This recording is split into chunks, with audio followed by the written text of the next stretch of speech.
My hands aren't as steady as they used to be. By Odin's beard, you shall not cut my hair.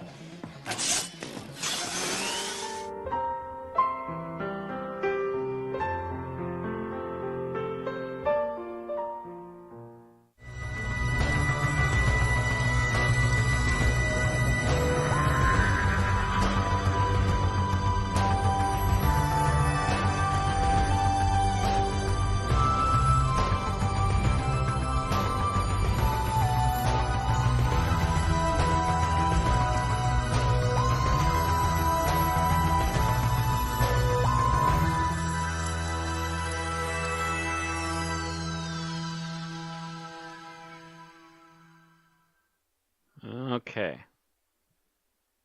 Welcome, Indians, Pakistani, and Watchers of the Dying, to the 281st episode of an Unearthly podcast, streaming live on the 14th of November, 2018, and featuring Demons of the Punjab, written by Vinay Patel and starring Jodie Whittaker as the Doctor, Tosin Cole as Ryan Sinclair, Mandip Gill as Yasmin Khan, and Bradley Walsh as Graham O'Brien. I am Bill Sylvia, the Man in Black, and with me are Mad Matt Winchell on the Twitch controls, I've had better weeks. Randy Ronson McCulloch in the director's chair, I am so out of energy already, and we still got 2 hours to go, folks. Thomas Fireheart, Of course, my birthday falls between the only birthdays we have this week. and Tim the Enchanter Sheridan. Greetings, all. And yes, Oh, happy birthday, Thomas. yes. Yeah, happy birthday, Thomas. You know, you're not listed in the things I pull the birthdays from, so I tend to forget things like that. That's all right. Oh. So yeah, it's not been the greatest week for Matt. It's been an exhausting week for me, and it's only halfway done. And tomorrow is going to be a big, huge day as we replace our cable modem. I've had to stretch a 7-day of supply of food until 9 days, and that was with accidentally losing one package of hot dogs to spoilage. They got knocked out of the fridge. So I'm scraping the bottom of the barrel for food. Oh.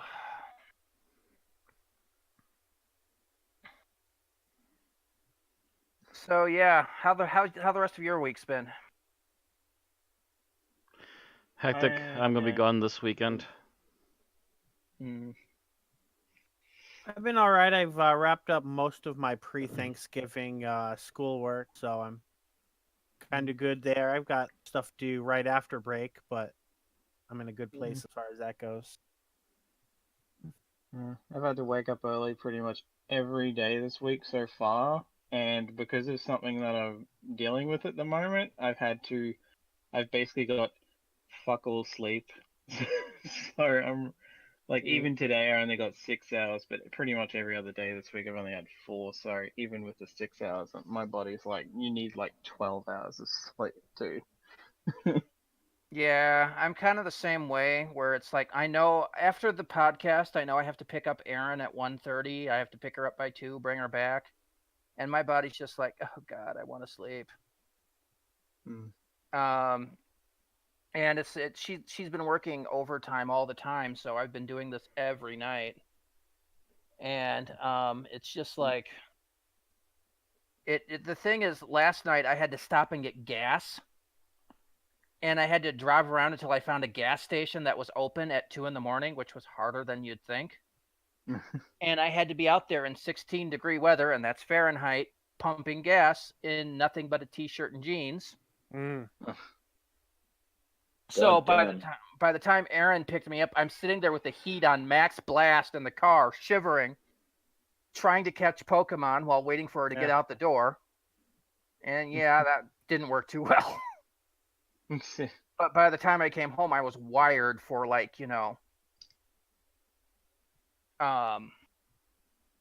think I got to bed around. Oh no, I dozed off on the couch, and I woke up when the 6 o'clock alarm. My clock chimes on the hour. starting at 6 a.m. And so I woke up when that went off, and I'm like, okay, go to bed. I think I got a grand total of 6 hours of sleep today after taking 2 additional naps. Haven't taken a nap today. With the gas station thing, I remember I was pretty shocked the first time I traveled somewhere where there wasn't always a 24-hour gas station within a mile distance, because I don't think I've had that experience living in the middle of my city ever. It's not that. It's the fact that most of the gas stations around here usually have pumps that run 24 hours a day. Even if the convenience store portion of it's closed, you can still put a credit card in the pump and pump gas. Oh, as long as you're not paying cash. Mm-hmm. Right. And the problem is, I stopped at 2 gas stations where they didn't. Gotcha. And I'm like, what the shit? One of them looked like they were open. The lights are on and everything. I put in the money, went to pump the gas. Gas wouldn't pump. So I'm sitting out there freezing, trying to get the gas pump to work. No, it didn't work. Anyway, on tonight's show, we've got news and birthdays, followed by a little bit of geek talk. I don't think I have anything other than a slight update to my DMV rant, but that's like a minute. They still suck.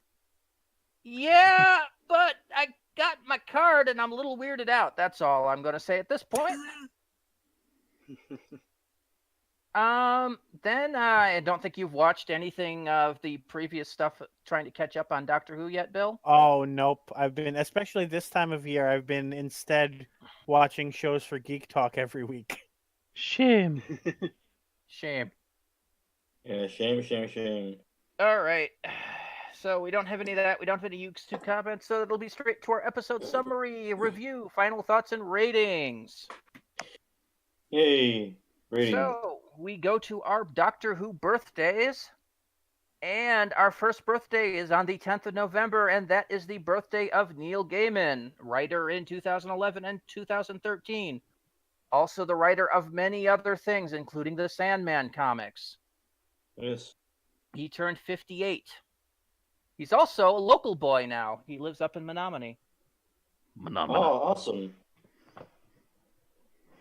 On the same day is the birthday of Claire Higgins, who plays Ohelia in Doctor Who. At least she did in 2013 and again in 2017. She turned 63. I did not realize how far apart those appearances were until I saw you write them down. I was like, that can't be right. And then I sat there. I was like, no, that's right. Like, her first appearance is Night of the Doctor, right Yeah. before the anniversary special, and then she doesn't show up again until Series 9. Like, I was sitting there like, oh, maybe there was like a season or two in between, but No, because Moffat was such a lazy bones in getting stuff done. Unless of course Series 9 was 2016. Actually that might, yeah, because Series 10 was 2017. Actually, it was 2015. There was a gap. It was 2015. So Yeah, he took, okay. they took a year off. Mm-hmm. Because again, So he's yeah, a lazy bones. I am a little off on that. It was 2015, Okay. and then 2017 was Series 10. So I wrote down the wrong series. So it was 2013 and 2015. So that's a little better. Anyway, she turned 63. From there, we go to the 14th of November and the birthday of Paul McGann, who played the Doctor in 1996 and again briefly in 2013, and ongoing in Big Finish, turned 59. By the way, it's just me, or does Paul have, like, resting doctor face? It's like the only way I can describe it. Honest like, to God. like every picture I see of him, he looks like it's another picture he's taking for the Doctor. Well, that's like most of his pictures these days, because I mean, I don't know what else he's doing outside of that. Right. Well, I know there was one he was wearing a uniform, but I'm not sure why. I'm pretty sure at this point they've just set him up with a cot in the Big Finish studio, a permanent lunch delivery, And a leather jacket if he feels like this is the season he's wearing the leather jacket again. A wig on the wall and a break glass in case of emergency case. Oh God, they actually do have him in the leather, in basically what looks like Eccleston's leather jacket. No, yeah, that's been their go-to for quite a bit of his imagery. Yeah, I know. I much prefer him in the his Night of the Doctor look, to be honest. Oh. Anyway, so happy birthday, Neil, Claire, and Paul. Yep. And we go to our episode news. Yes, we have overnight figures. UK overnight figures for Demons of the Punjab are in. According to the BBC, it was watched by 5.77 million people on TV in the UK, a drop of about 0.35 million from last week. This made it the third most popular show of the evening, after Strictly Come Dancing: The Results, with 8.92 million viewers, and the new nature documentary series by David Attenborough, Dynasties, which had 5.9 million. Doctor Who dropped off the top 10 to 11th overall for the week after the two Strictlys, the annual Royal British Legion Festival of Remembrance, Dynasties, 4 episodes of Coronation Street, and 2 episodes of Emmerdale. That's a kind of a big drop there, because it's gone from like 4th to 5th place to 11th. Ouch. Yeah. The Royal British thing probably didn't help because the English seem to take that kind of shit seriously. Although ratings do tend to drop around this time in the season, so I don't really see it as anything. Also, the fact that you're coming off an episode that wasn't rated too well. Yeah, that's true too. Yeah. Yeah, although and when you see only overnight, or no, that's the weekly. So Oh. people probably didn't watch it on iPlayer. No, the stuff we're talking never about mind. The overnights. Oh, sorry, We're just I'm mixing comparing it things to up. the overnights for the rest of the week. So you're saying the week following a poor episode. Okay. Yeah, the week following. When somebody watches last week and they go, "Wow, that episode was kind of crap," that doesn't make them inclined, if they're a casual viewer, to watch the following week. Right. Unless it's something like a freaking soap show where you've got to keep up or you're lost. Which I believe Coronation Street and Emmerdale both qualify. Yeah. Anyway, speaking of the weeklies, Yep. Okay. The Barb's official 4-panel ratings are in for the Saranga Conundrum, and according to them, 7.76 million people watched it, down about 5 million from the previous week. 0.5 million. 7.5 million watched the episode on TV, an additional 148,000 watched on their PC, 66,000 watched on a tablet, and 53,000 on smartphone. It puts Doctor Who at the 6th most watched program of the week. It had an AI rating of 79, which is far below average for Doctor Who. Also, you'll notice that our rating was pretty low on it as well. So, right, compared to the rest of the episodes this week, so for this series so far, yeah. Now, the thing is, I compared this to last week's, and while the TV watching was down significantly, the people that were watching on PC, tablet, and smartphone were slightly up. It wasn't a huge amount, but it was enough that I noticed it. So a lot of people were just like, I'll watch it later. It's a possibility. So that's the only thing I find interesting on that, and, don't really care anymore about Saranga Conundrum. It just wasn't a really good episode. All right. Let's talk about future episodes. Yep. So here's what we have for this Sunday's Kerblam. I'm always going to pronounce it that way because, I want to call it Kerblam!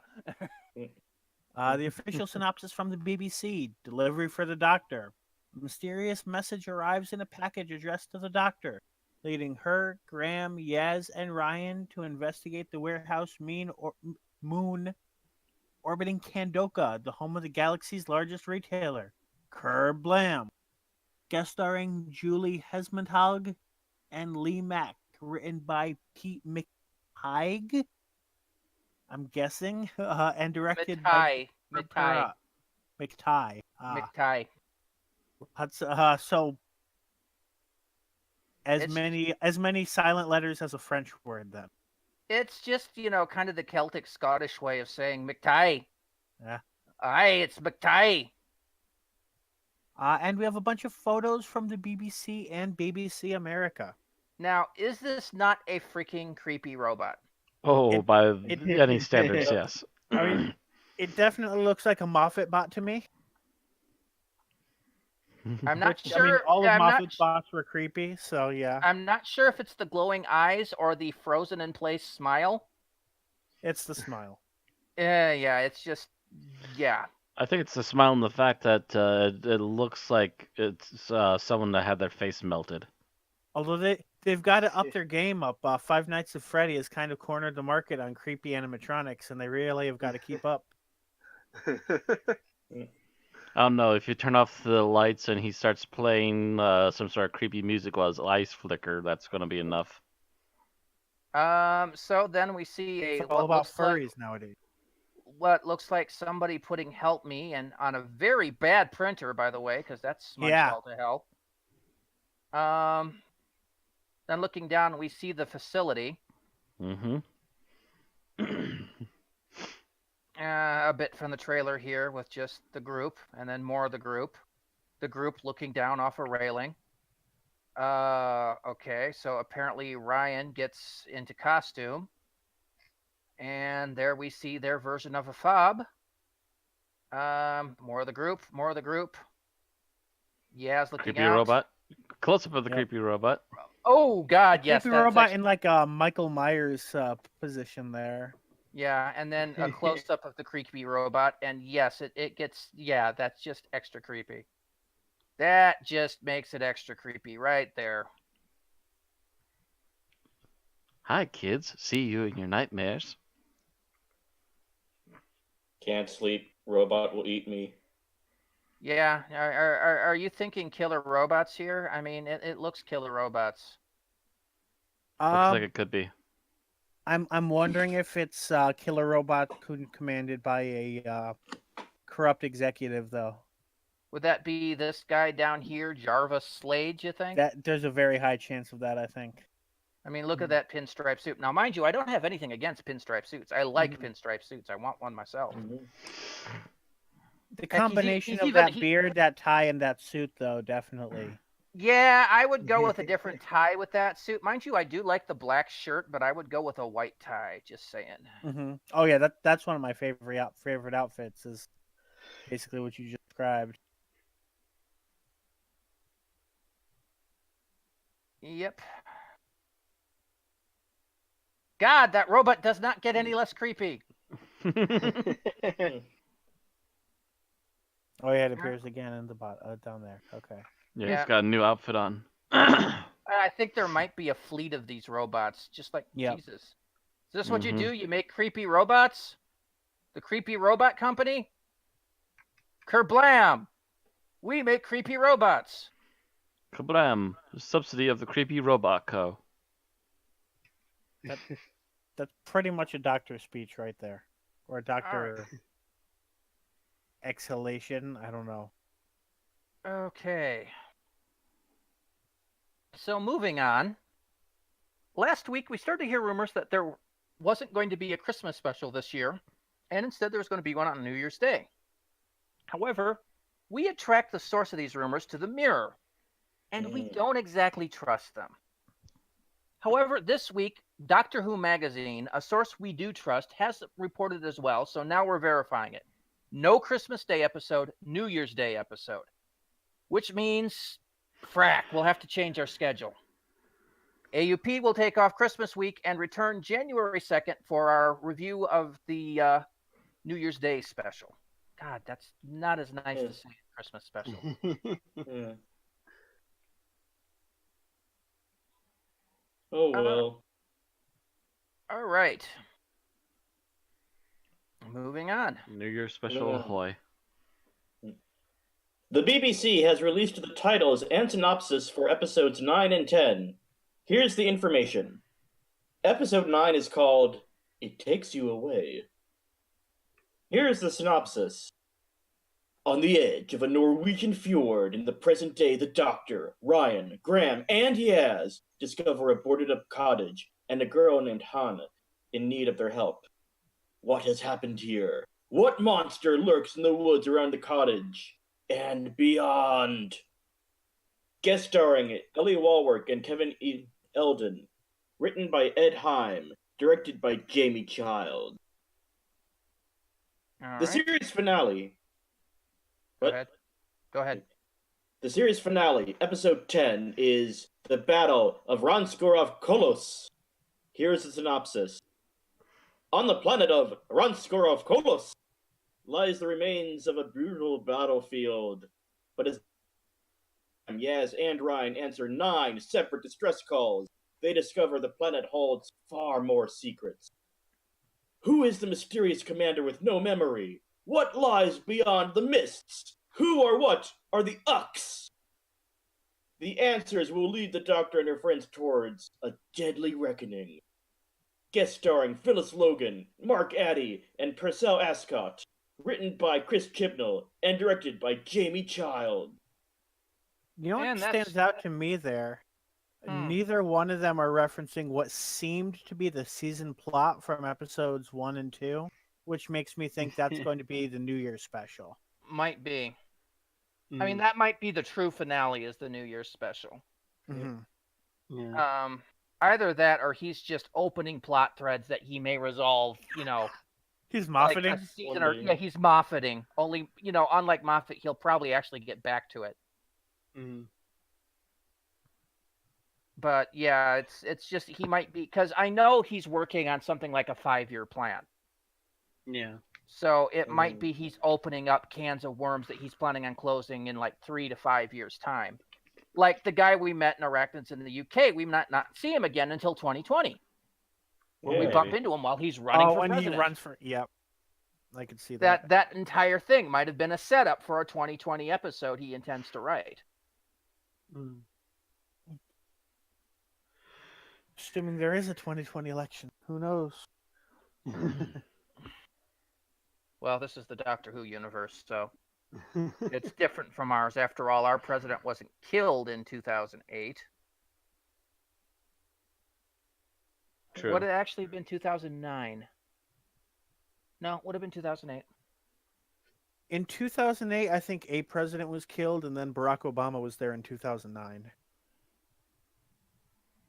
Something like that, yeah. So apparently that president was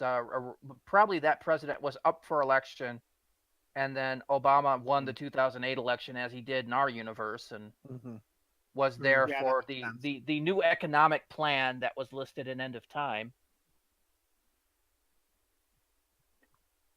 And unless, of course, the Doctor was still running a year ahead at that point, in which case he was announcing that in 2010. Oh, yeah, good point.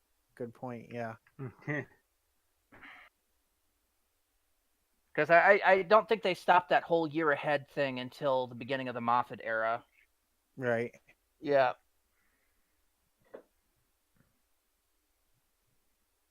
So, yeah, I have to plan on all of that. Anyway, moving from our episode news, we've got a little bit of book news from Candy Jar. Oh boy. Okay, boy. Candy Jar Books announced the next book in the Laughing Gnome series, The Danger Men. In it, Anne Travers' husband, Brigadier Bill Bishop, gets dragged through time into the middle of a super spy meets quantum leap situation. The Laughing Gnome series Basically, he gets dragged back into the body of somebody else, a la Quantum Leap. But he gets dragged back into the body of a super spy. Like James Bond-style super spy. The Laughing Gnome series will continue into early 2019 with Book 4, The Day of the Matador, by Robert Mamone. Okay, and from there, we're going to our Big Finish news. All right, so starting with new releases. Out yesterday is the latest big story in the Big Finish main range, Warlock's Cross. In it, Unit Scientific Advisor Elizabeth Klein, first seen in 2001's Colditz, learns the secret of the cyber invasion of Warlock Cross and is determined to bring the truth to the public. Also, last seen in 2001's Colditz. No, she's been in quite a few stories since then. Really? I hadn't heard she'd been in I any. think But... Unit Dominion was her most recent, Mm. because that was her first as scientific advisor, if I'm not mistaken, or at least it might have been her first as scientific advisor. But I know she was scientific advisor throughout that whole story. Okay. Okay, Um, so that's something I got wrong. mhm. Doctor Who Warlock's Cross is available now from Big Finish for £14.99 CD, $12.99 download. Out today is a new Early Adventures with Maureen O'Brien and Peter Purves in Entanglement. The first Doctor, Stephen and Vicky, wind up in Sedgwick Village, Cambridge in the 1930s. No, that's Sedgwick College. Oh, sorry, I read They're that actually wrong. on campus, yeah. In Sedgwick College, Cambridge, in the 1930s, where people are acting strangely and others are disappearing. When one of the companions disappears, the Doctor must solve the mystery and fast. Entanglement is out now from Big Finish for $14.99 CD or $10.99 download. Yep. Companions new and old will unite in the upcoming Ravenous 3 due out next year. The Eighth Doctor, Paul McGann, and companions Liv Chenka, Nicola Walker, and Helen Sinclair, Hattie Morahan, will meet up with River Song, Alex Kingston, Charlotte Pollard, India Fisher, and Bliss, Rocky Thakrar, in this next installment of the Ravenous series. More information to come soon. Okay, I'm not sure what River Song's doing there, but I think this is going to be the actual reunion of the Eighth Doctor and Charlie, isn't it? Yeah, I think so. I think this is it seems, especially with it being this late in the Eighth Doctor's timeline, that this will be a sequel kind of post the Charlotte Pollard standalone series. Okay. All right. And then there's Peter Davison will act with his daughter Georgia Tennant in Relative Time by Matt Fitton, part of the Legacy of Time set coming in July 2019, which celebrates 20 years of Big Finish Doctor Who. The two previously worked together in Big Finish's Eighth Doctor. Eight. No, this be is a lowercase no, 8. Yeah. Yeah. In This, their yeah. eighth Doctor Who release, Red Dawn, back in 2000. However, George's role will be remarkably different in this as the Fifth Doctor meets his future daughter Jenny. And this is only one of 6 stories to come in the Legacy of Time set, which we will have more information on soon. They're only releasing bits and pieces as of this point. Mm-hmm. Mm-hmm. And now for other science fiction fantasy news. Yes, as our opening bump indicated, we must bid a farewell to Stan the Man Lee. Stan is best known for being the writer, editor, and publisher for Marvel Comics, and has been the face of Marvel since the 1980s. Collaborating with artists such as Jack Kirby and Steve Ditko, he created some of Marvel's most iconic characters. Spider-Man, the Uncanny X-Men, Iron Man, the Mighty Thor, the Incredible Hulk, has he the turned into a robot Fantastic for everyone Four, else? Black Panther, Daredevil, Doctor Strange, Ant-Man, the list goes on and on. Am I completely robot or? You went You came completely back. robot and came back. Okay. Yeah, it was a list of heroes. Stan started with Timely Comics in 1939 as an assistant. He would later briefly become an editor in 1941, a role he would hold until he entered the Army in World War II, where he served domestically as part of the Signal Corps, repairing communications equipment. He was later transferred into training films. Following the war, he rejoined Timely, which by that point had been renamed Atlas. Superheroes were passé at the time, so Stan found himself writing westerns, romance, sci-fi, horror, and other pulps for the next decade and a half until around 1960, when superheroes again became the in thing thanks to DC Comics. Atlas took a chance and morphed again into the Marvel Comics group. It was at this time Stan created his list of iconic heroes, ones that differed from rival DC Comics because their heroes were people, with people flaws. Some were bad-tempered or melancholic, and some had substance problems, something DC would copy later with some of their other characters like Green Arrow. His heroes often bickered and quarreled among themselves, but still managed to put it aside and work together when the chips were down. He also fought to relax the now-defunct Comics Code Authority so that his comics could tackle social issues of the day. Stan Lee continued writing and editing Marvel through the 60s, 70s, and 80s before retiring in the 1990s, but even after that was still the public place of Marvel as chairman emeritus, often speaking at conventions and providing narration for cartoons, often appearing in cameos or in a regular role as the mayor of Superhero City in the semi-parody Superhero Squad show. He moved to LA to work with Marvel Animation and stayed there throughout the rise and development of the MCU, cameoing in most Marvel movies of the last 20 years. Stan Lee died in Cedars-Sinai Hospital in Los Angeles, California on Monday, following complications after a long battle with pneumonia. He was 95 years old. We will miss Stan Lee. He made true believers out of all of us. Excelsior! Excelsior. We will see him in Avengers 4 and probably not again.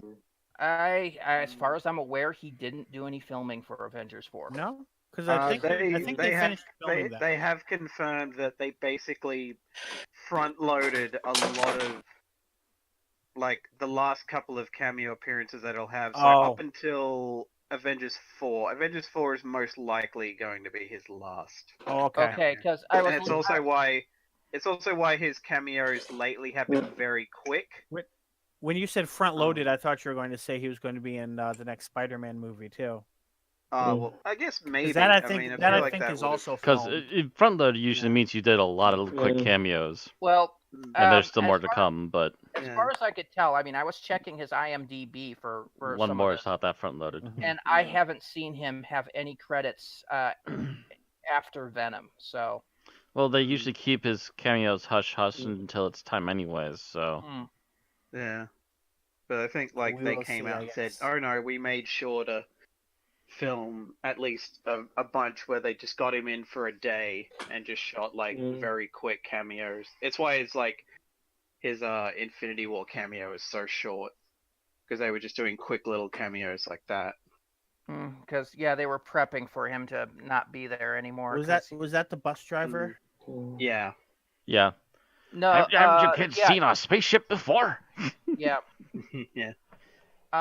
Yeah, that's the thing. I mean, I think Marvel was expecting him not to last much longer, because his health had not been good for at least 3-4 years. Well, his wife had died like 3-4 years ago, and that probably doesn't help.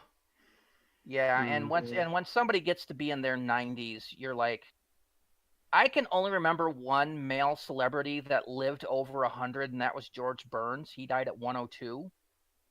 So when you're seeing somebody in their 90s, you're like, yeah, they could go at any time. But I mean, it still came as a blow to, I think, most of us who were huge comic book, especially huge Marvel fans, and I was a huge Marvel fan as a kid. Oh, That means at definitely least as a kid. 6 more years, Tom Baker. You're hearing this, right? At least 6 more years. Don't you go on us yet, Tom. He's only 84. All right, so that's our obituary for Stan Lee. We're going to go ahead and move into our Geek Talk section, and apparently Matt saw the rest of Castlevania, and I managed to catch all of it on yesterday, I think. I also have a little bit of news on that, but I guess the last half of it, really quickly. Love the action. Love they remixed one of the main theme songs from the series. Yeah, Bob can't stop humming that. Yep. Yep. Bloody Tears, yeah. Yep. But yeah, they pretty much basically spent the first season prepping for this, which is, by the way, a animated adaptation of the game Castlevania 3. And they managed to then do their own version of it in the entire second season while setting up for the next game chronologically in the series. That's one of the PlayStation 2 games. I'm trying to remember what it was again. The problem was that Castlevania 3 was called Dracula's Curse, and that one was called Curse of Dracula. Not really the greatest planning by them. No, the next one is Curse of Darkness. Curse of Darkness? Okay. Yeah, Either way, it's the next sequel is a PlayStation 2 game called Curse of Darkness with one of the main characters from this what story becoming console the it on domain. is not really relevant for this, but Curse of Darkness is the next one in the chain. In the chain if they keep going forward instead of going backwards, yeah. Yeah, well, that's the only one they can do without doing a massive time skip. Because if they go from Curse of Darkness to the next one in the chronology, that's like 100 years. So Is it? yeah, Because there's rumors out there that I think the particular thing that went on in the possibly after the events of this were a direct lead up to the first Castlevania, which would have been like maybe 20 years. Nope, that's 200 years later. We'll have to see. It depends on how they're interpreting the timeline. Mm-hmm. Because technically the next game that would have happened would have been the Castlevania Adventure, the old Game Boy game. Would have been Castlevania Adventure happened before this, but I'm not entirely sure on that. It's Trevor's son Christopher in that. I thought Christopher was his father, but okay. Nope. The only listing we ever had for Trevor's father was of parent was a woman named Sonia, but then Konami decanonized that game. After also canceling its remake/sequel, yeah. Mm-hmm. But yeah, so it's basically Lament of Innocence, which they have not done in this series. Mm-hmm. They've canceled Lament, or avoided it thus far. They've referenced it. They have definitely referenced it, but they have avoided it otherwise.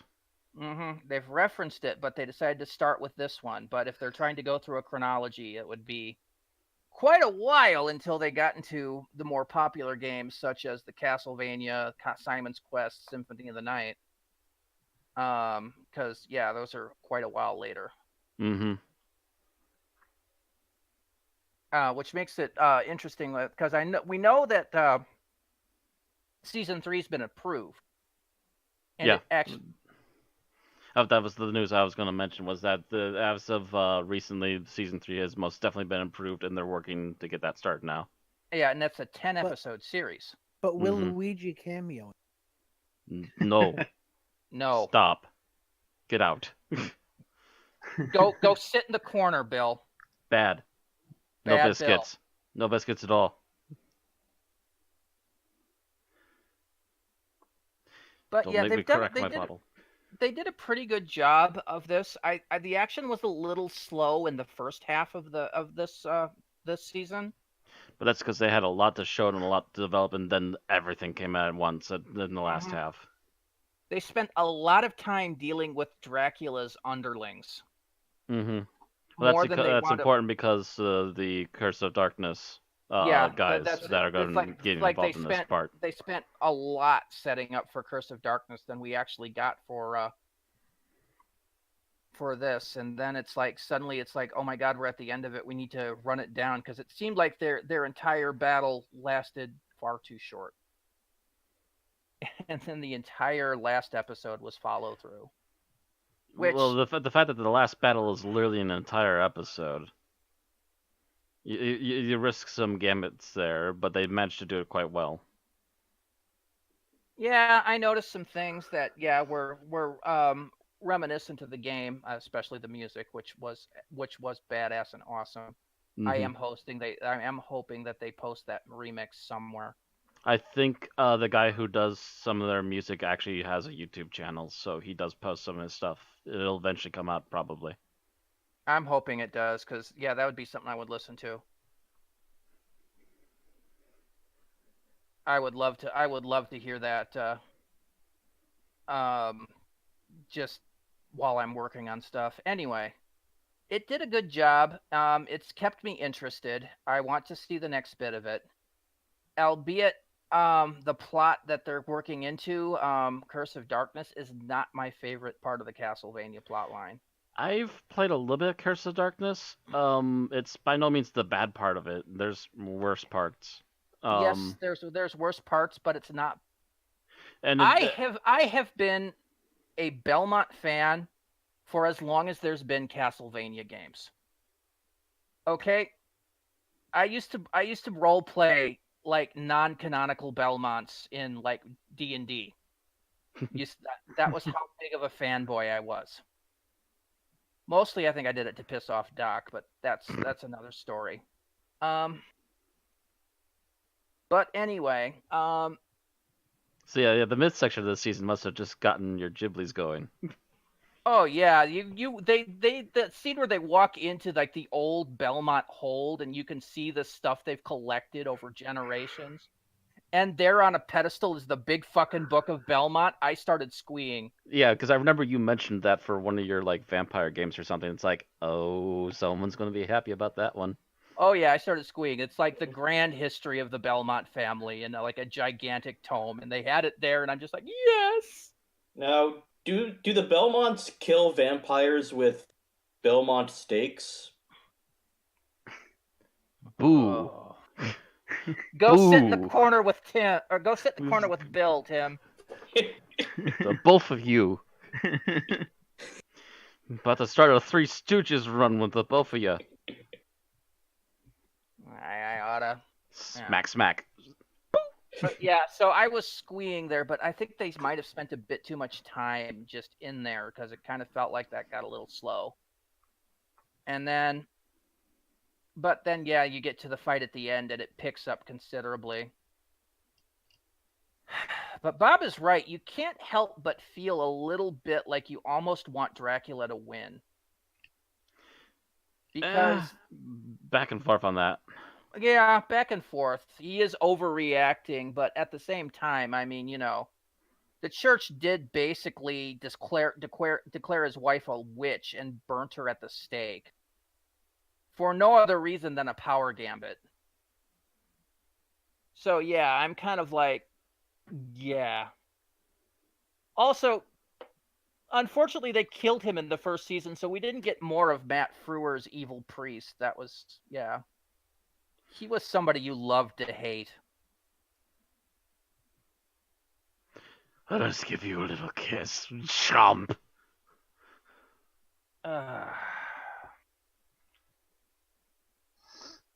And yep, I enjoyed it. I'll be watching more of it. How about you?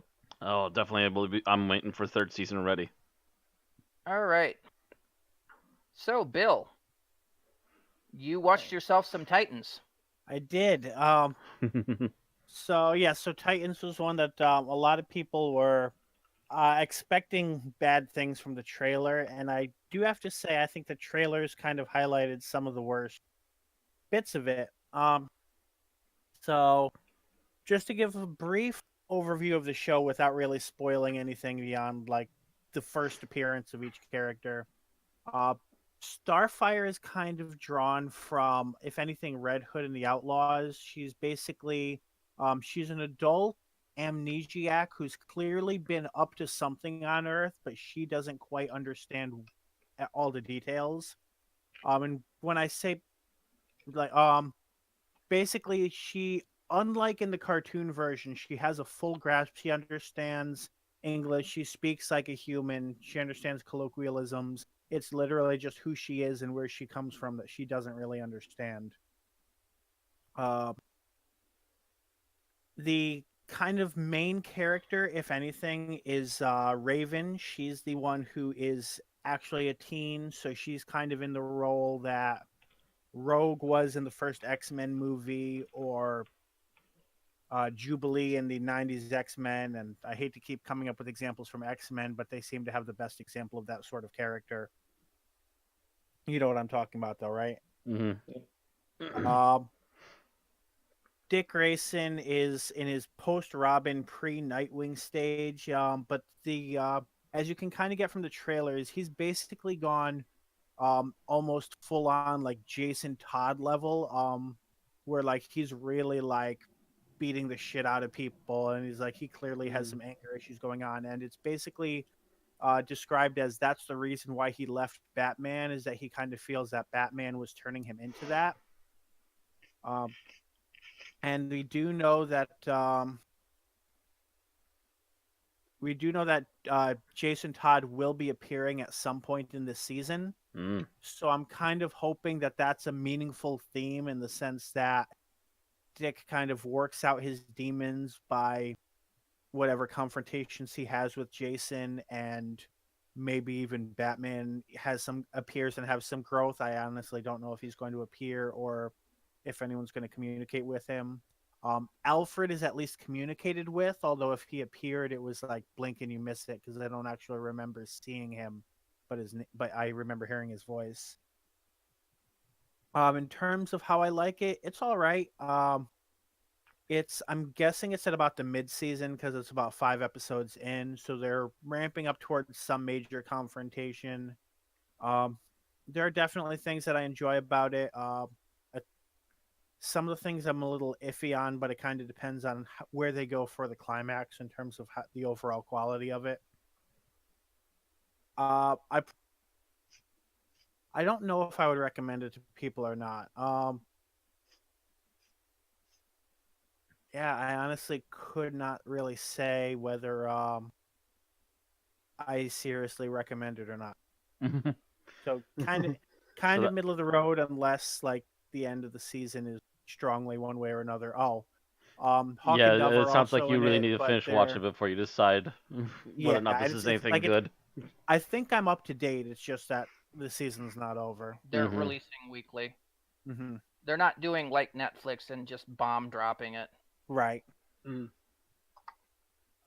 other show that I watched this week that I believe I'm also caught up on, unless that changed over the past few days, is Star Wars Resistance, and that is kind of based on back in the 90s when the Star Wars expanded universe was taking off. There was the idea that in the X-Wing novels, kind of they realized that dogfights don't make the most compelling novels. And they worked on the characters kind of had these dual roles where they would go under undercover missions as spies or insurgents or what have you. And this is kind of based on that. The main character, whose name escapes me at the moment, uh, he's recruited because of his skills as a pilot, sent undercover. He agrees that he has no undercover skills and doesn't seem to portray any particular skill. He seems, if anything, to come from a sort of spoiled upper middle class life based just on the way he reacts to things. And it's that fish out of water / spy without a team sort of show. The first episode, I actually think, starts it off on kind of a wrong foot in that it's my least favorite episode. And I kind of started to like the character a little bit more after that episode when he actually had time to develop a little bit. That's another one where I remember feeling the same way about Rebels in the first season, where I wasn't a huge fan of Ezra or the show as of midway through the first season. And I kind of feel the same way with Resistance, that I'm liking it a little bit, but it's not this great thing that I would strongly recommend. The first season of Rebels, Ezra was fucking Aladdin in space. Yes, he was. I mean, even to the point that they referred to him as a street rat. Mm-hmm. Oh dear. And he even looked like freaking Aladdin. Yeah, he did. I'm sitting here going, this is what happens when Disney puts an ink in Star Wars. They freaking take Aladdin and throw him in space. I think the biggest difference between Rebels and Resistance at this stage is that the supporting cast is not technically part of the same team as the main character here. So they don't necessarily have the same goals, and therefore I think he gets more of the spotlight than he otherwise would. I'm kind of thinking that he's going to eventually build them into a team based on some of the events in the plot, and that's going to cause the series to improve. But we haven't actually seen that happen yet. So I would probably say wait off and binge it when that happens. So they changed the animation style a bit, coming from Clone Wars and Rebels into Resistance. Yeah, it looks kind of cell shaded. Mm-hmm. Yeah, they've added a whole bunch of cell shading to it. What did you think about that?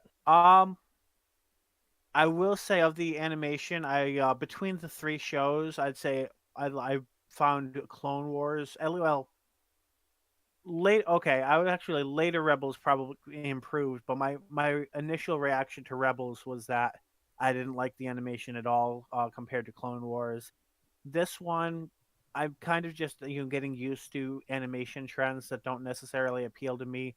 the first time I see them, and a lot of shows seem to be better in later seasons than the first season. So I kind of went into this not really expecting, to be interested in the animation. It So looks a little better in action than the trailers did. okay. I was gonna say, does it look better than the stills? Because oof. Yeah, I think it looks a little better in action than it did like in the lead up to it, which is part of the reason why I avoided reading much about it before watching it. Oh, and worth mentioning is one of the supporting characters whose name also escapes me because I just haven't been paying much attention to names. Is it's interesting in that he's kind of like the cartoon version of Starfire. Like I mentioned before, that Starfire was very different in Titans versus the cartoon Teen Titans. This one is much more like he's a male character and he lives like on the station, but like his manner of speaking and his way of understanding, like taking things literally, is very much seems to be modeled off of that same sort of character as the cartoon Starfire. So it's interesting and adds a little bit of comedy there. Although I don't know, he's almost like the Jar Jar Binks of the season, so not a huge thing either way. But it kind of stood out to me as something worth mentioning. All right. Well, from here we're going from TV to movies, and we are promised a spoiler-free look at Fantastic Beasts: The Crimes of Grindelwald, which is actually airing in Australia, but not yet here in the United States. Oh wow, that actually surprises me because I figured this one would be simultaneous. It's not out until Friday here. Okay. Yeah, that makes sense because technically I saw an advanced screening, so I saw it yesterday, but it's like officially out today here. Anyway. Yeah, we don't release until Fridays. This is funny because with the first Fantastic Beasts movie, I went in and I was like, this is okay. I mean, I've warmed to it more the more times I've seen the first one. This one I went in and came out like, well, this was better. Like the acting's good, the effects are great, and just the general.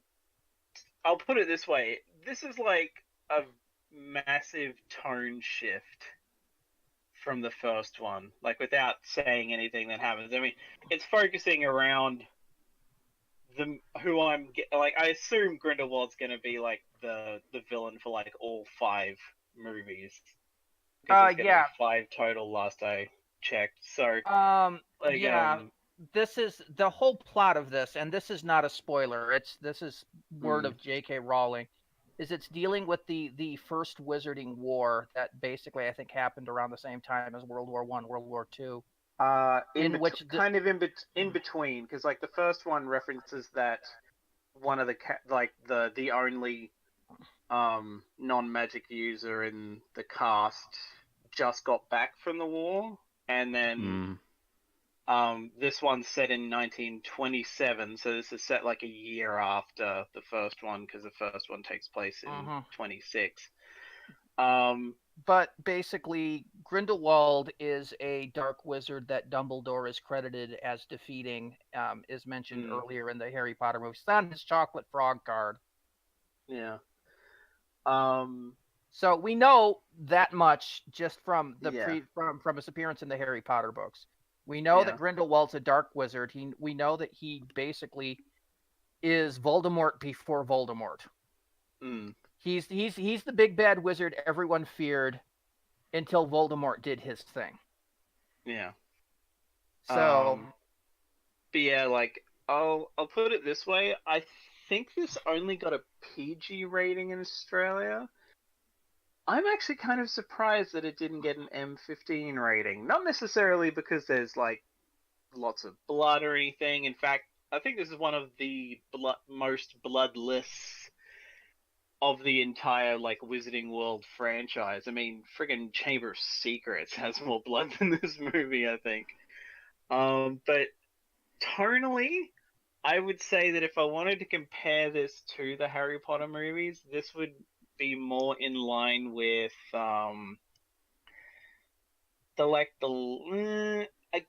a point Goblet of Fire, I'd say, or the Half-Blood Prince. Like, I would argue this is actually darker than both of those. This is arguably the darkest movie in this franchise so far. And this is movie 2 of 5 of this one, so that's like, oh shit, where are they going to go from here? There are definitely some things that they set up that you're like, they're not going to go there. And then they do, and it's like, holy shit. They are not fucking around. Let's just say they go out of their way to show you how unredeemably evil Grindelwald is.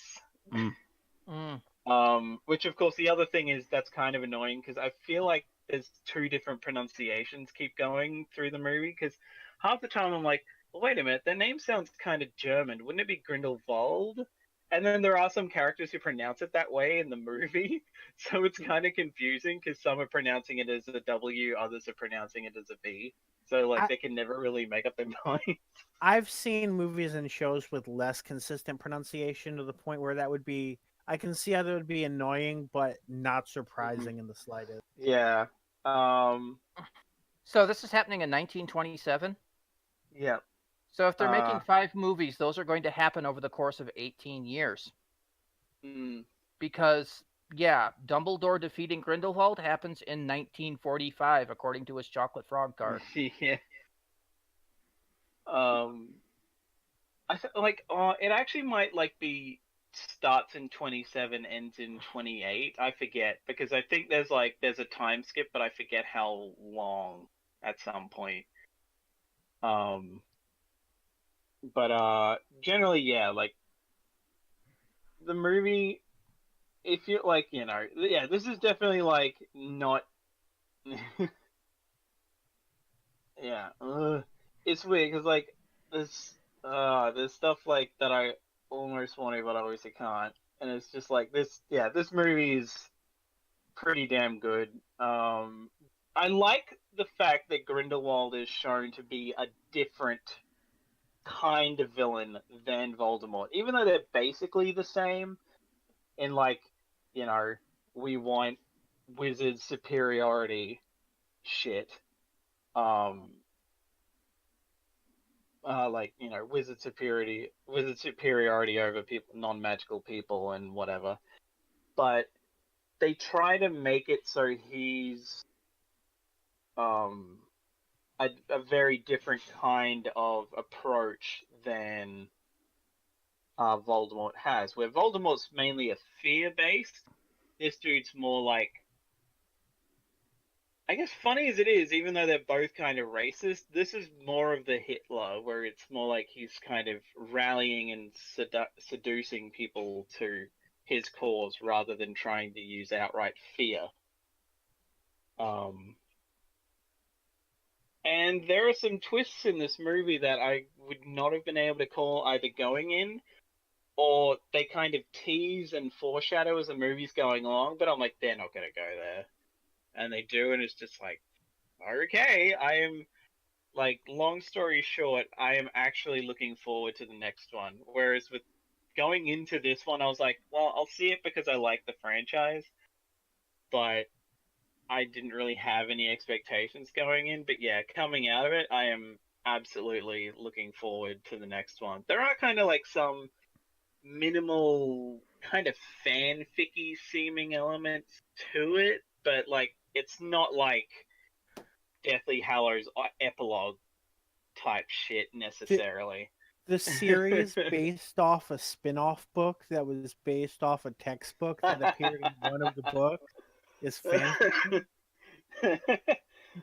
Nah. Yeah, it's only very minor. I guess there's one thing that's like a major spoiler that could be considered fanficky, but I was fine with it because it was a good reveal. Okay, Thomas, I'm gonna have to yeah. interrupt you here because it is now time for us to move on to the main event. Mm-hmm.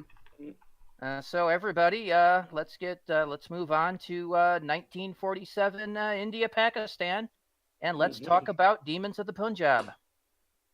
Indeed. Who wants to do the summary? Who did it I last have- week? I haven't done one I in did. a while. I did last week. Okay, all right. Bill hasn't done it in a while. Bill, it is your time. All right, tell me when. Whenever you're ready. Okay. So we start with what I think is a flashback of Yaz and her family with Yaz's grandmother. We cut to the present day where Yaz wants the doctor to go and visit her grandmother's past because her grandmother is mysterious and doesn't tell her everything about her past. So the doctor's like, no, yes, no, yes, no, yes, and then yeses. Um, so then they arrive in the Punjab, and they ask a random guy if he knows Yes's grandmother, which doesn't seem like the best way to go about finding somebody, but hey, it works, and he happens to be her fiance, which Yes finds really weird because she didn't think she had a Hindu grandfather. In fact, she knows she doesn't have a Hindu grandfather, but this guy happens to be Hindu. Uh, Throughout the course of the conversation and such, they realize that not only is this guy not her grandfather, but it's also the day where India and Pakistan were separated by the British government into the Hindu and Muslim states of India. In the meantime, they find that there are seemingly demons or actually aliens going about, and that they're somehow related to the death of the holy man, who's more probably more accurate, more official title isn't actually said, probably because of the TARDIS translating it. But they're connected to his death in some way. They seek out the aliens. The doctor realizes that they're an ancient race of assassins, yells at them, steals their transmats, and runs away. They go about planning for the wedding, with the doctor attempting to protect them. Eventually, the aliens come back, take the doctor, and say, hey, we're not assassins anymore. We just kind of mourn for dead people now. Then the doctor goes back, realizes that them being there means that the groom is going to die.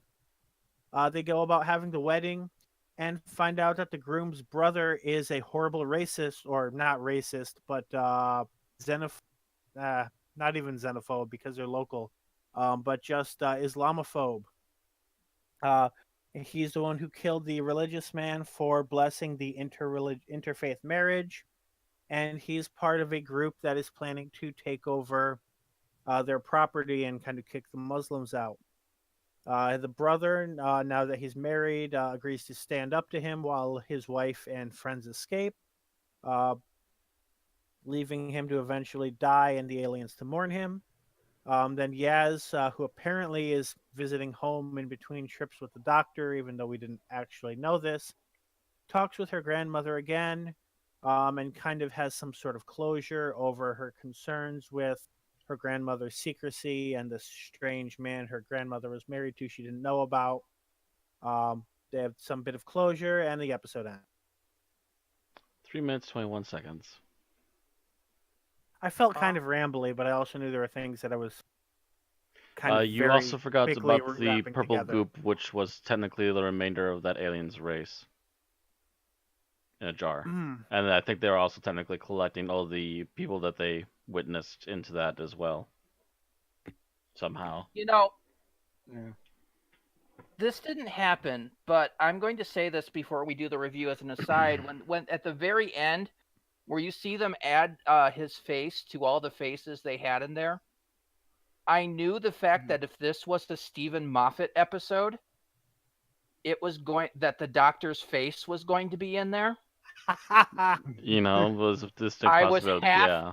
I was half expecting it after, Mm. 6 years of Moffat. Mm. I was expecting it to happen, so I'm like, oh, okay, thank you. Mm. Thank you for not pulling the full now Moffat. that you Doctor's say face that- is, then it would be like way in the background, so you'd have to really look. Now that you say that, I'm picturing if they'd gone an even darker route, and we looked and there was like Liz Sladen, Nicholas Courtney. Oh, Oh no, Why that don't you just stab the hearts of the fans while you're at that it? would just be a kick in the gonads. That really Mhm. would. Mm. But yeah, that was I was just thinking more of that foreshadowing the Doctor's going to die that Moffat did every fucking yeah. season. It's still got a nervous tick in Randy. He's Yeah, still it still expected to happen. makes me break into Mm. random hate. It'll be a while. I'm recovering, but it's a step-by-step process. They risk it, but it didn't take the biscuit. Okay. Okay, so what did you like about the episode overall? And Thomas, you are first. Oh god, there's actually a few things I could choose from, but I'm going to go with the betrayal of, from what I can remember, his name is Manish. Manish Yes. is correct. So like yeah, the brother, where it's like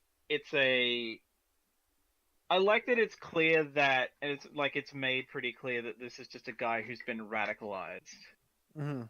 And it's not like, oh, he's just evil and has probably always hated Muslims. It's like he's been clearly listening to all this He spent too Islamophobic much time on shit. Reddit. Yeah. And it's just gone. He's just like too far gone at this point. So it's not that he's like someone who you couldn't necessarily save, but at the same time, he's also not just like a flat out Mhm. villain. Matter of fact, that I way. think that we started to see a few keynotes of him starting to regret his choices just before his brother was killed. Yeah. Yeah. So yeah, I think that was handled pretty well. Mm-hmm. All right. Matt? Overall thing I liked, I'll go with the aliens are involved, but they're not directly involved, which is a nice touch because normally if the aliens pop up, they're usually directly involved with something going on. They're literally Not just this there to season. observe. It's almost a pure historical in that way. If they would have been dropped, it would have been a pure historical at this point. Yeah, but it's not so much this season seems to be that the aliens aren't the bad guys, it's usually the humans. Oh yeah, aliens. Like I was counting. I was counting the neo-Nazi from the Rosa Parks episode as being not necessarily alien in species, but alien in story-wise. So Yeah. He was humanoid, but we can't guarantee he was ever actually from Earth. So that's true too. But he was From his alien farm. in the sense that he wasn't from that time. He didn't belong there, etc. All right. So, Bill, how about you? So I would say I like the historical aspect of it. That's especially I don't know how often that's talked about in England. I'm guessing not enough either. But that's something that just general that Western people are not taught about history. We don't really learn a lot about that part of the world and things that are major events that affected maybe everybody in India, millions of everybody in people. Pakistan, the average American, and probably the average Brit probably don't know anything about it. So it's great to see stuff like that. I have to add on that because I have to say that I don't hear about it often either, but I do remember one year in high school where we actually did focus on Gandhi in that particular time frame. Gandhi is usually the only thing about that part of India's history that we're taught. Yeah, we don't hear about the division of India into Pakistan. Well, I remember there was a video that particularly focused on the division and him being involved slightly. Nor do we hear anything about the secession of East Pakistan into Bangladesh. Because that was also a thing that happened. Yeah. Oh, so Bangladesh was officially part of Pakistan at one point? Oh, yeah. Oh, yeah. That I did not know. It used to be originally East Bengal, and West Bengal is still part of India. Right, and I knew that. But I know that right now there's a part of it in India, which I guess would be Bengal, that is still in between Pakistan and Bangladesh. Wrong. According to maps, it's in between. Well, the thing is, Pakistan's on India's west side. Its west side Right, kind and of arching Bangladesh over is on the east. This tiny little blurb on the far east side of India. It does not connect to Pakistan in any way. And that was the kind of the weird thing when Pakistan was formed. Bengal basically decided, by vote, I think, to basically have their west half remain in India while their east half basically parliament with Pakistan.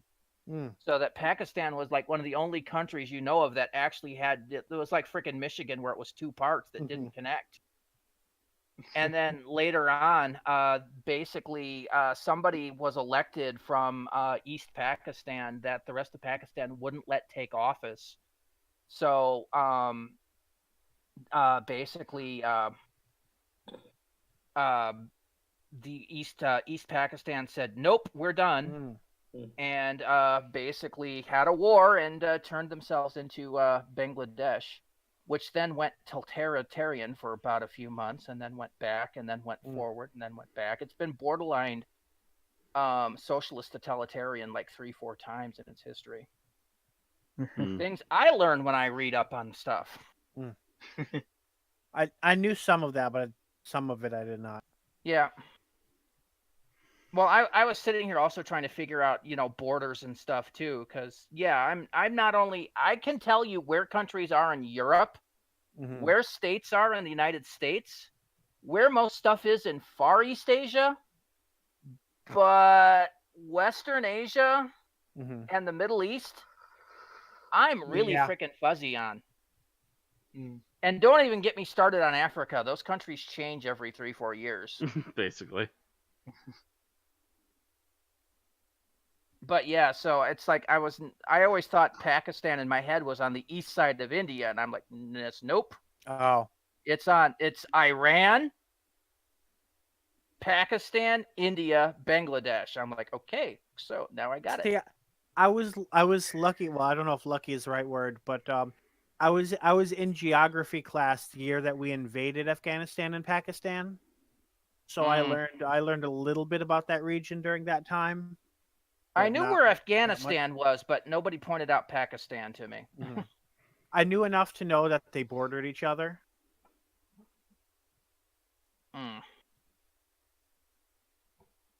I did not know that Pakistan and Afghanistan bordered each other. I didn't know that. Well, now I do. The more I know. Dun dun dun dun. Okay, so Tim, how about you? What did you like about it overall?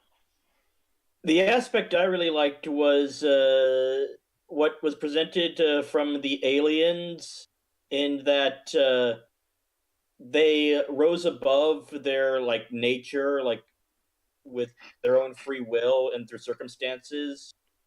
There's you're the assassins of Thajar. That's what you do. You assassinate people. People is we don't do that anymore. We decided not to. It wasn't just because they decided not to. It's because while they were out assassinating people, somebody blew their entire home planet to smithereens. I will say, okay. Do you know how many times they faked out that exact sort of resolution with the Daleks? But yes, but it's always a fake out. But the thing is, the Daleks have access to time travel, so they're just like, nope. Yeah, and undo it. These guys are they're coming home, and it's like their planet is fucking gone. Although apparently they can read the time stream, so take while that for whatever you will. they're out killing people, the fucking Death Star rolls in, and yeah.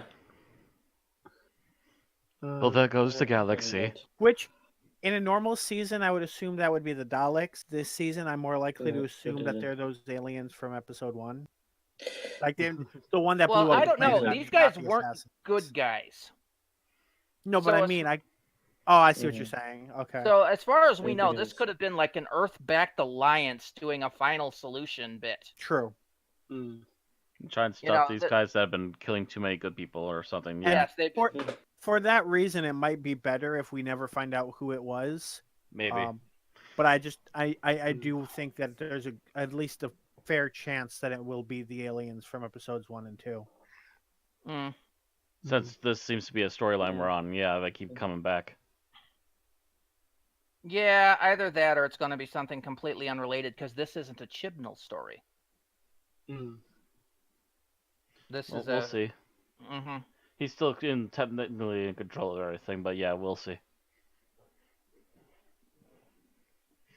All right. So what I liked about this was the fact that the religious extremist was not the was not Islam. Yeah. They said it, yeah. yeah, because that would be the Mm. stereotype, and instead that was the Hindu that was the religious extremist against the Muslim. And I was gonna say another stereotype is that And the that's- Hindu being associated Mhm. with peace and pacifism and such, Mhm. and that And was not followed through here's here. all of them running around with rifles. Yeah. Yeah. So That's here we one thing we can't forget in history, that there's always extremists on both sides of any conflict. is that every religion has its extremists. They just kind of tend to they tend to show themselves in different ways. Mm-hmm. Makes you wonder what the Greek extremists were like back in the days of ancient Greece. The Spartans. Probably something close to that. I don't know if I don't know if they did it religiously or if they were just the army caste, where they were Some of them were very they were the religious equivalent about of it. our jarhead, Each god probably did have its own militant. Probably. Yeah.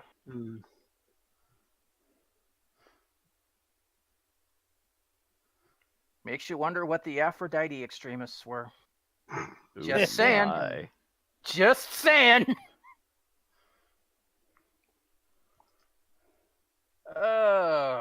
Okay. So, what we disliked about the episode, Thomas, you're first. Oh, God, this is gonna be pretty hard.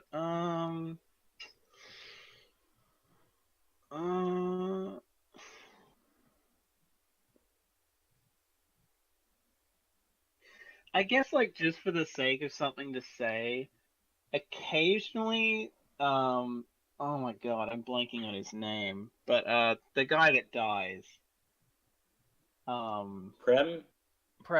yeah, Prem, yeah. Occasionally that guy's acting was like, vocally it was fine, but the facial expressions didn't really match necessarily. Like, there were a few times where I'm like, can you emote a little more, please? Like, you'd be getting me more with what you're saying if you were, like, emoting a bit better. But, it wasn't, like, a huge problem, but it was just, like, something I noticed, that he seemed to keep basically the same facial expression for most of the episode. All right. Matt?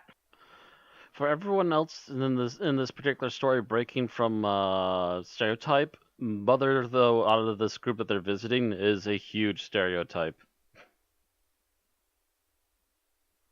She was constantly just, and also she was also very repetitive about the same stuff over and over again. It's just like She was a general, like, old lady stereotype, right? Not even a specific basically, religion. yeah. Just Not even a specific religion, just like a constant badgering old lady stereotype. She was the disapproving mother. More or less. Didn't the doctor say something about disapproving families? I forget what it was now. That she married someone else despite Einstein. She married Einstein despite the family's disapproving too. Yep.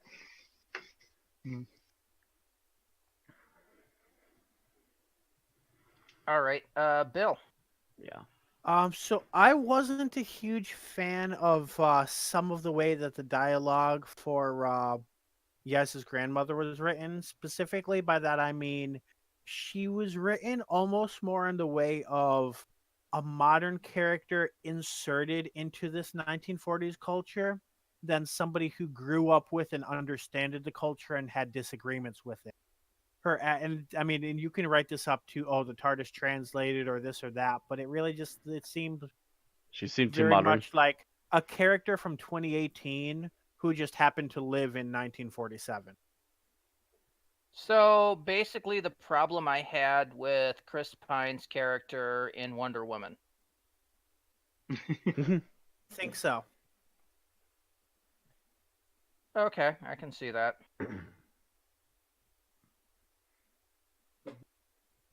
All right. Tim? Me? Yes. Yeah. I found it kind of questionable that the people from 1947 uh, took two things in stride. One, the appearance of demons in the Punjab, and two, the appearance of strangers in strange garments just wandering around. And one It's of them like, presuming to be family. yeah, it's like it. If they had accepted like just one of these things but had a problem with the other, I could sort of swallow it. But having them both seem like, oh yeah, it's like it's just another Sunday afternoon in the Punjab. I initially agreed, but I actually do have a counter to one of those. Uh, for these people, would the average British soldier's attire have been any less weird than the clothing that the Oh, Doctor and the companions showed up in? maybe, kinda.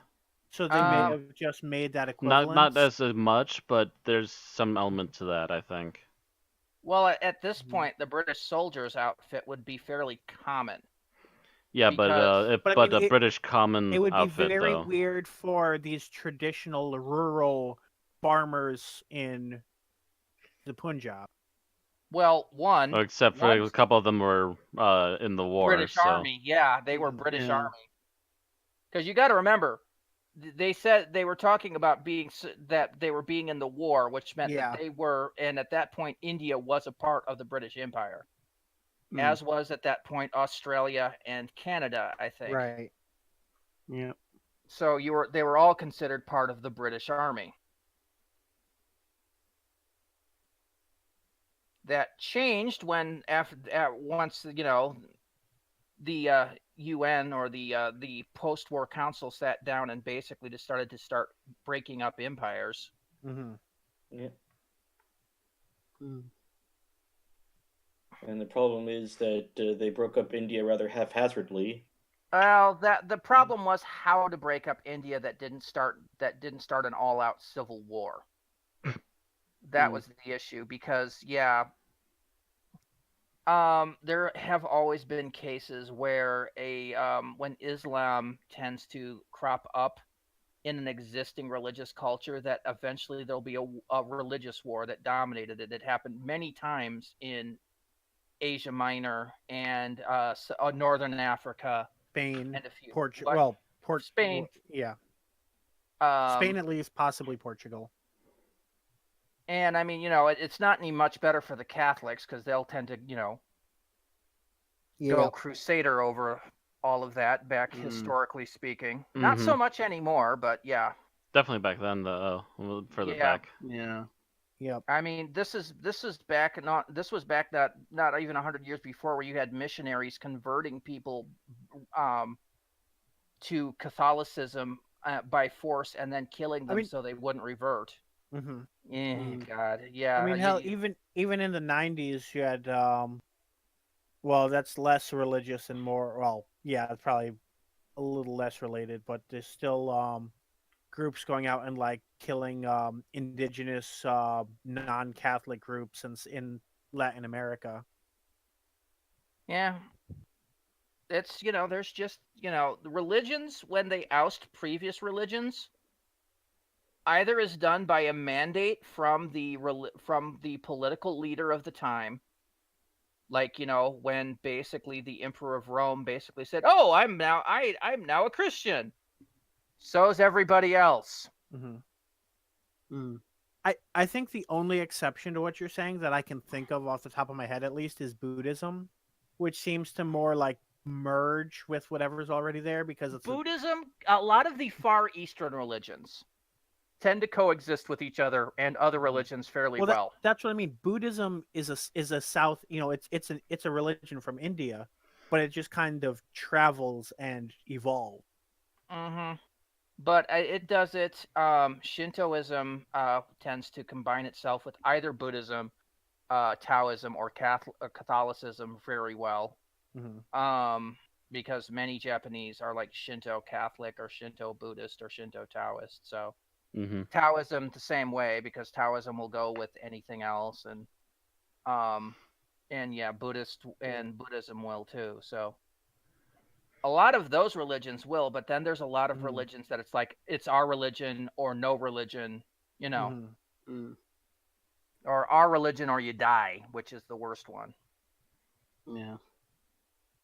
And at the moment, you had the Muslim population of India was basically going, well, yeah, we're Muslim and you should be too.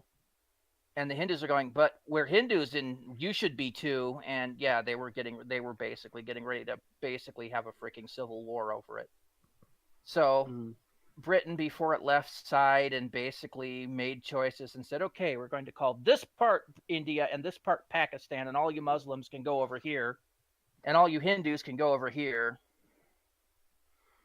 And yeah, that was the whole reason for this divide, was to stop a religious holy war from basically tearing the country apart. So that's where the extremism is coming from too. Not that there weren't a huge fight anyways, but Not that there wasn't, Yeah. but Not it as wasn't bad as it could have all- been, though. Yeah, it wasn't all an out civil war.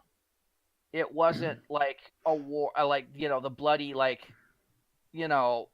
let's basically start World War II over again, which is what everybody was, because every country on the planet was freaking war weary by this point. Mm-hmm. That we've just lost millions of people in this war with Germany, and we really don't want to do that again. So let's try Except to North avoid Korea, it. apparently. Well, yeah, they started up their little that was also them being backed by, I think, the Chinese and the Russians at the time, because that was basically the whole communism thing. Mhm. Mm-hmm. Because America going, what? Communism bad. And it's like, what? They're turning that country communist? Well, we can't have that, can we? Because that would make them one step closer to the United States, and soon they'll be on our doorstep. So we must go and fight them. Superman punch. Oh wait, we really stuck our necks out. Back up. And then 4 years later, yes, we fought them to a standstill. We didn't win entirely, but we've got a treaty and a ceasefire. We're going to call this a victory and go home. What? Vietnam's doing the same thing? Off we go! And then 10 years later, that one didn't end so well.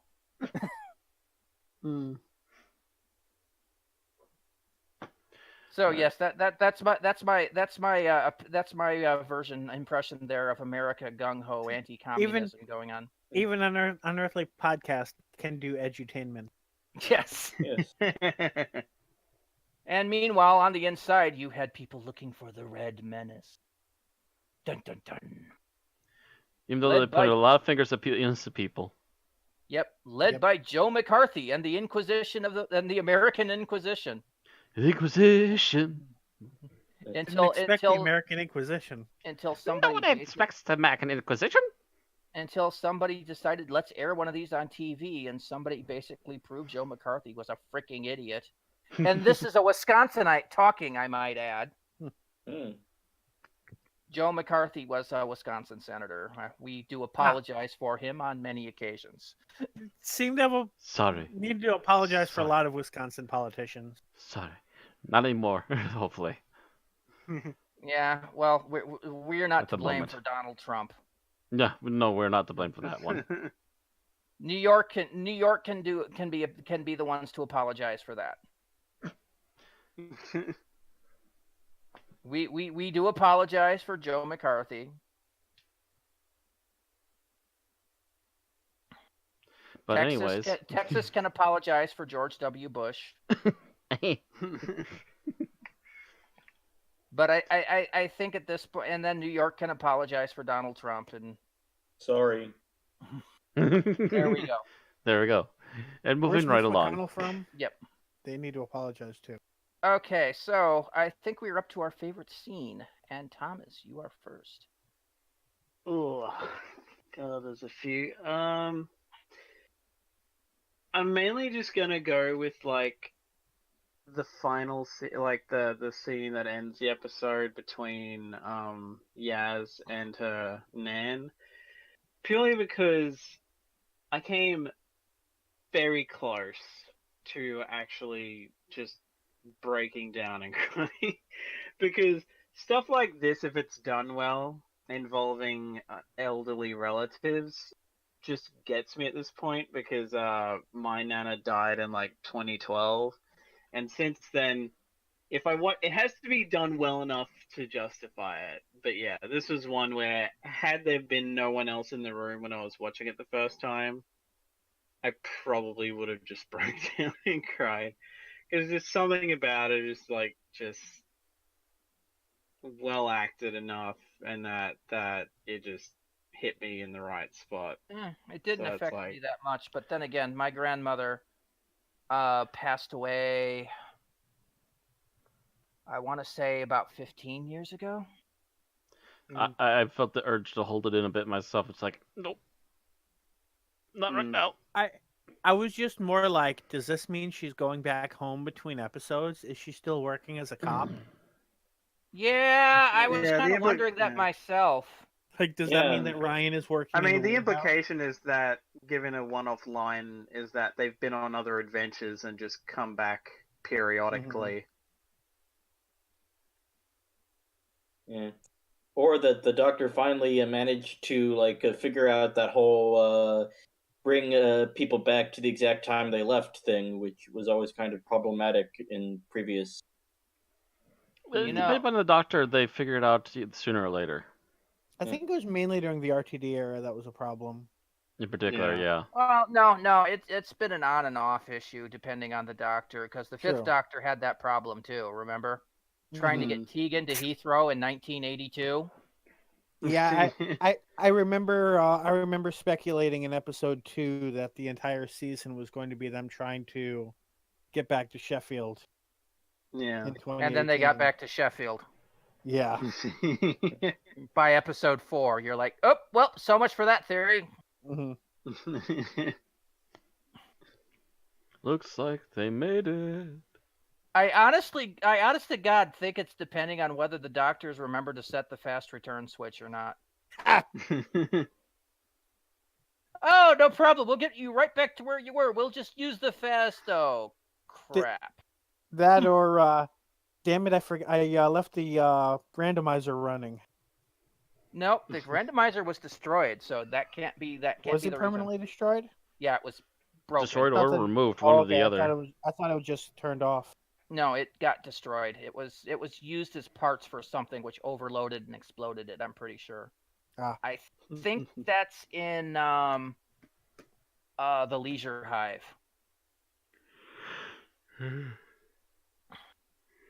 Because John Nathan Turner took over and said, nope, we're done with this randomizer nonsense. Because, he's freaking John Nathan Turner. Anyway. Why is it here in the first place anyways? Oh, for Anyway, a monster that's a couple seasons back? Who cares? All right, Matt, your favorite scene. Favorite scene. I'm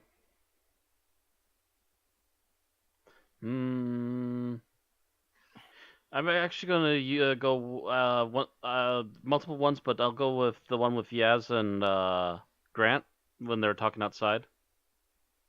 Like Yaz is still trying to figure out the whole thing with all this crazy stuff going on that she didn't know about her grandmother. Yeah. And Grant kind of talks her into just calming down and just taking it all in stride and trying to figure out as we go along. Yeah, I think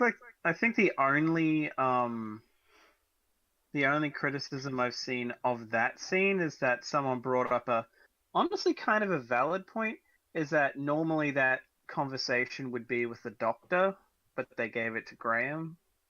I didn't mind that they did, but I can kind of understand where people are coming from. I mean, if you're going to have an older guy on the TARDIS, you might as well let him have the old man advice. All right. That sounds like it's a little bit nitpicky. It's a good sign that the companions are actually kind of getting into it and getting used to it. Yeah. Except yes. Yeah. Except Yaz, who has had very little development time, let's be honest, at this point. So this is a moment for her to develop. By the way, that goes to I forgot to list what I disliked about the serial, and that is the fact that even though this was a Yaz-centric episode, we had virtually no Yaz character development again. Yeah. I mean, she's had 2 episodes that were Yaz specific. Arachnids in the UK, which basically her character development is, oh yeah, and Yaz has a family. And this one where Um, Yaz has a grandma who keeps secrets. Yeah, that's basically it. Yeah. She stuff spends is most so, of the- oh, I she's- want to find. Yeah. Other, Other than that it's- particular scene where she has to kind of where she learns to come to grips with people not sharing everything. Mhm. Yeah. But it's not really that much character development. Mhm. She spent, other than the point where she forces the Doctor to remain, she's not very plot relevant to this. I mean, she's not the one to go around and do stuff. But then again, a lot of the time, the companions were kind of extra wheels in this one. It was mostly the Doctor doing stuff while the companions hung around with the local cast. So Yeah. I do kind of wish Yaz was the one to make that connection where someone's just like, talking about the date and she just like goes still and Ryan and Graham have to ask her what it is or something. and instead, The Doctor gets that moment. Which again, I understand the Doctor being the main character and being the main push for things, but we're still also supposed to be expecting some development for these characters. And every time Yas is close to getting something, it's just whoosh, wiped away. Anyway, Bill, your favorite scene? So I'm going to say, and this is a very small scene, but I kind of liked it. The scene where she's like, "Oh, you remember Uncle so and so," and she's like, "Oh, there are dozens of Uncle so and so," and I like it just because it's one of those things where there's something like that in every culture, but you kind of need to be familiar with the culture to really talk about it or write about it in that kind of way. And I just like that aspect of it where you just kind of see, that's the equivalent of, Hey, here's your Uncle cousin John. Yeah, exactly. Yeah.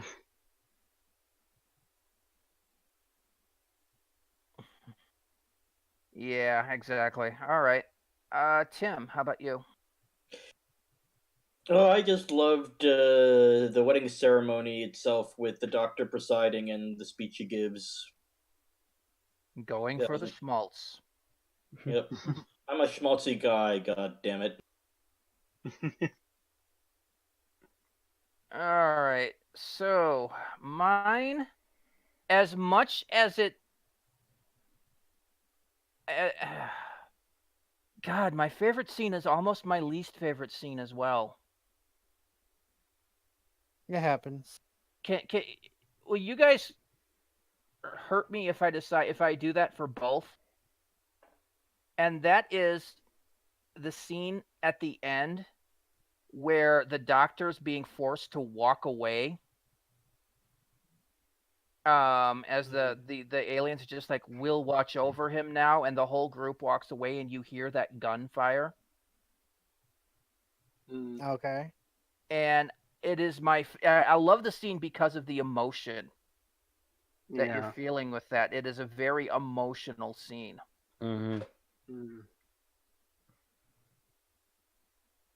Yeah, it's like, and it's another one of those. It's sort of like almost kind of like Rosa because it's like That's we why don't really... it's my least favorite scene. Yeah, it's like we don't want to be here, but we like, oh shit, we have to be here. But with that, it's like, shit, we don't want him to die, but he has to for all this other shit to happen. Yes, exactly. And that's why it also goes for my least favorite scene. Is it's very emotional, but didn't we just see this 3 episodes ago? If they had waited a year before doing this, so that they had slated this for like the 2019 season, I wouldn't mind it. But just coming off of Rosa 3 episodes ago, and then seeing the exact same situation, does kind of make me go, ah. Got worry how many more of those kind of situations are they going to keep running into the show? Yeah, that's the one kind of ending that Chibnall likes to use or something. Mm-hmm. Please Well, at don't least people milk die. this. Well, I've always If they said keep milking this, we're gonna get unsensitized by it. writers tend to have a fetish. Moffat had a few. He had his Moffat loops, which we've talked about repeatedly, his bootstrap paradox. He's had his body horror modification, which apparently Chibnall shares. Because how often has the group been implanted with shit? Enough that Graham was complaining about it in the second episode, And I that have was not seen, the last time. and spoiler alert, I have seen clips from future episodes where they've been implanted with shit. Arg. So that seems to be a Chibnall fetish as well. Although his is mostly implantation, Moffat's was a little almost Cronenbergian in a few places. But and then we now see Chibnall with the to save time, I can't do anything but watch. And then we have, of course, so, I'm wondering if this is just going to be an ongoing thing. The thing that makes me worry is the fact that these episodes were not the Chibnall written episodes. So it might be one of his writers that's just doing the same thing again. Remember, they are saying that they are collaboratively writing all of these. So while the majority of or more content is produced from the credited writer than from the other writers, all of the writers in the room are still contributing something. Yeah, So but they've Chibnall just contributed to the same endings.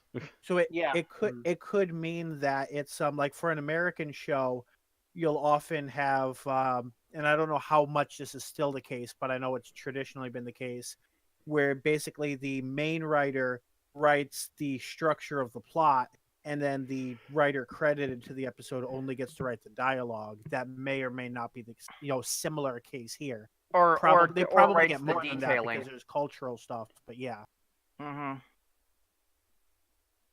Yeah, I'm wondering. It's making me worry that if I'm figuring out the writer's fetishes this early, that we're going to There's an issue. Yeah, I'm gonna wonder how long it is before it starts making me mad. Anyway, I kind of jumped the gun there. We'll see what happens in the next. Least favorite scene, Thomas.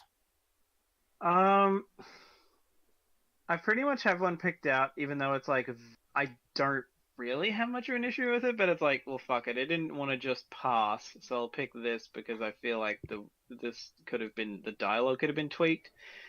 And that's the bit where they're getting like their hands painted for the wedding, and the doctor's like, "Ooh, I never did this when I was a man," and just like the reaction and the dialogue for that, I'm like, it almost seems like you could have done like a played up where they are to kind of give different dialogue for that, like, well, the near India, so reincarnation or something. I don't know. Like, oh yeah, seems like you could have maybe played that up. Maybe it's like they were. I heard that in my previous life I was a man or something. Yeah, it was part of the small talk running joke, but not executed very well. No. Yeah. I could also see the beat, the pause. She realized what she said and goes, "I had to dress up so I could enlist in the army." That kind of thing. That would work a lot better too. There was a few cases of that happening in World War II where women dressed up as guys to try to serve. Yeah.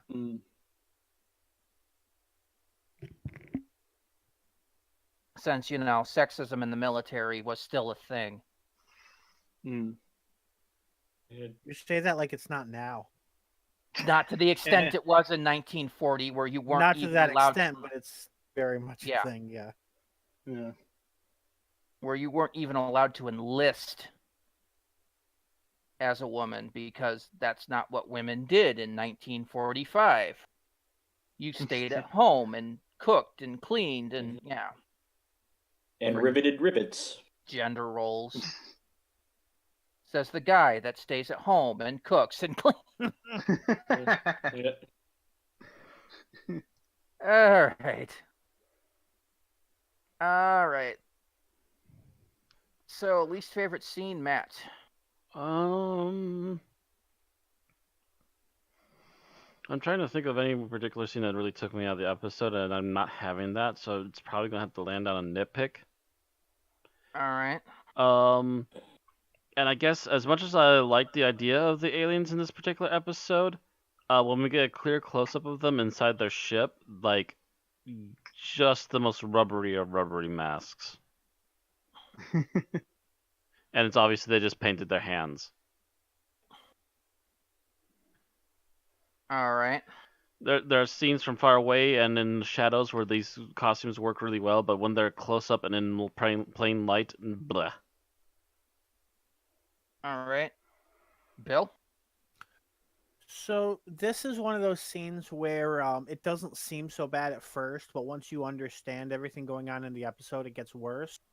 And this was I've seen these, what I think are demons, but are actually aliens that stand over people when there's nobody to stand over them. It was while I was standing over my brother. I'm like, doesn't that defeat their purpose if they go to the dead who have nobody to mourn for them while you're mourning for them? Well, I mean- to be fair, he was trying to look for him because he hadn't found him, so it's like he'd already died like probably 5 minutes ago or something, or like a while ago.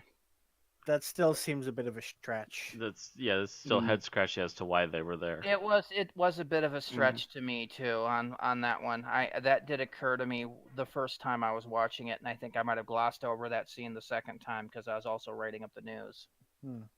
But yeah, that was I thought that was a little bit of a stretch on that one. Because they're there to the people that will not be missed, that will not be remembered. Obviously, he's there and is going to remember his brother. Yeah. So yeah, And obviously Prem is going to be remembered by.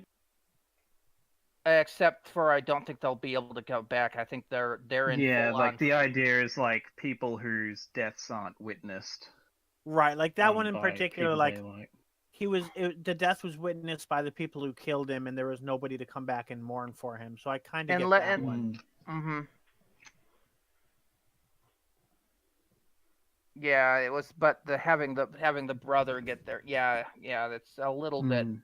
I almost think that would have worked better if it was like, this soldier who I never met before, maybe even on the other side, was lying dead in the field, and there was this alien standing over him. That would have made more sense. Yeah, that might have made more. That might have made more sense instead of it being his brother. Yeah. Okay, Tim, how about you? Least favorite scene? Just a minor nitpick, but the scene where Manish is like pounding in the stakes to divide the border, like because he's like has insider information. Like at that moment, he didn't come across as like the person who would kill the holy man or like the extremists that we see later in the episode. Well, I that's where we're supposed to start seeing the inkling that he has this nationalistic / religious fervor on it, because he does get a little bit hostile when they question him, but just a bit. And it just kind of builds up over the course of the episode to the point where he's just like absolutely absolutely a douchebag pretty much by the end of it.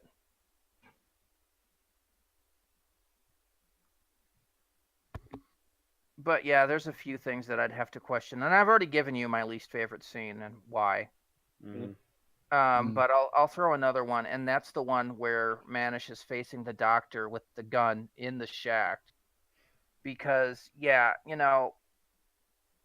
either you're a cold bitten murderer, and I mean he had already killed somebody, or you're going to be very shaky doing that kind of stuff. And I think the fact that that stuff was coming out, I would have thought he would have been a bit more shaky than he was. Mm-hmm. Mm. Well, supposedly he had tried to enter the army, but wasn't able to get in at the time previously with his brothers. Mm. Mm-hmm. But no, I mean that's still there's a difference from being combat trained, and if you didn't get into the army, you weren't combat trained. Mm. And even then, the one person he had killed before that point wasn't he? It was with a sniper rifle, so it's not like it's a very different from looking someone in the eye. Mm-hmm. Mm. So I would have thought he would have been a little more shaky with that gun, but Yeah. it didn't really get acted that he was. Mm. Anyway, final thoughts, Thomas. As far as I'm concerned, at least for the moment, like my previous, it's kind of funny in a way because my previous kind of best episode was Rosa. Uh-huh. I would argue this replaces it. For me anyway, because like again, on my first watch, the emotional stuff hit me pretty hard. I think the only reason my rewatch didn't is because I'd only had 6 hours of sleep, so I was a bit out of it. But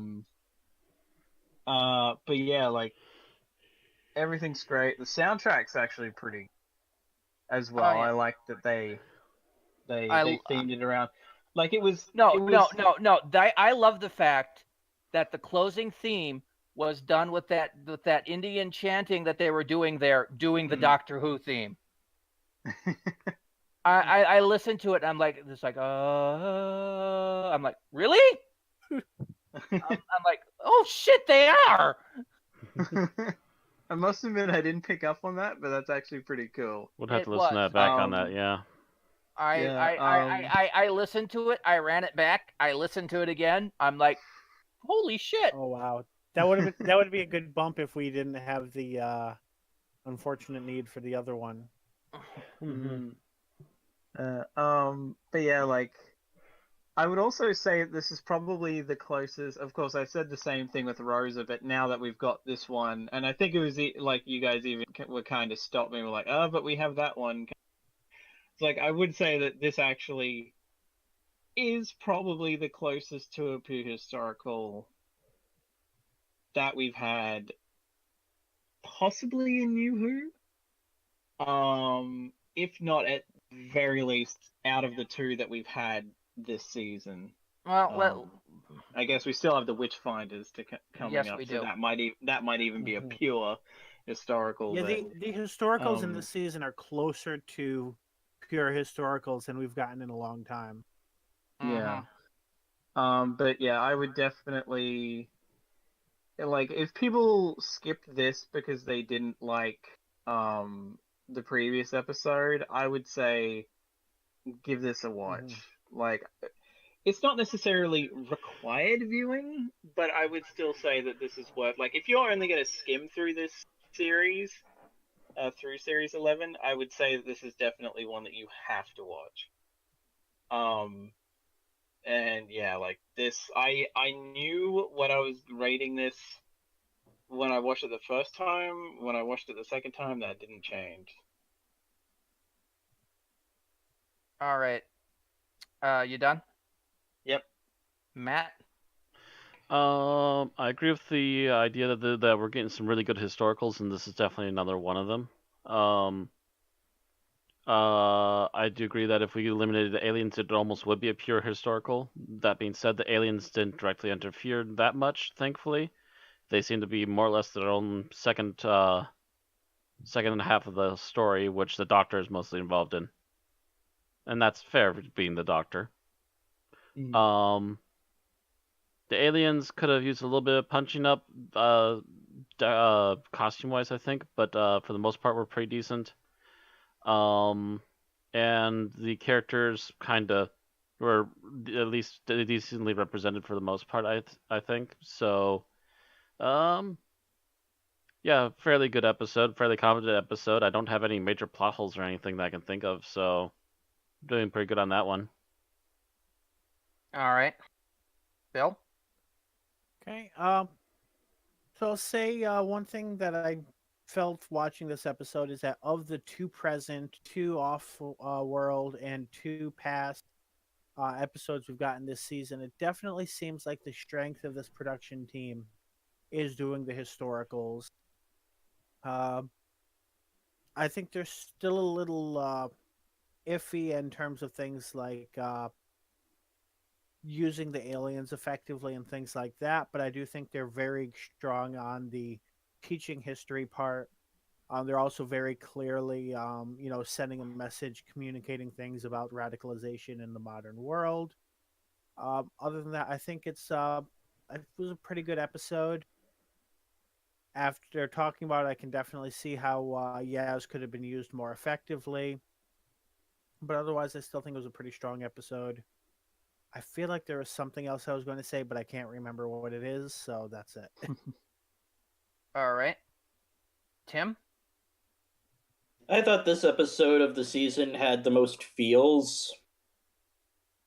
I did like the historical aspect of it, and I thought the aliens were integrated into the historical part, so it wasn't that jarring. And like I noticed that the historical episodes have so far, like this and Rosa, have tended on the stories of like the prejudice usually, and like sort of like people dealing with that in their own way, which I wonder if this is going to be another trend. Mm. But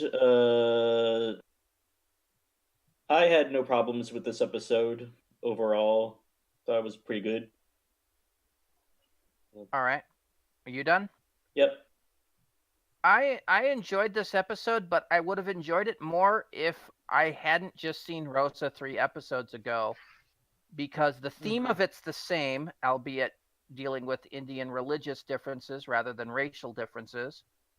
And the end result is the same. It basically feels like the same episode rewritten to match the time, the place, and the differences. It's just with a different side villain, because in both cases, the alien, it feels like it's more an aside than the actual story.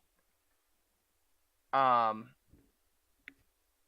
in both cases, it just feels like the rest of the storyline is pretty much the same. Just the names and faces change to protect the innocent.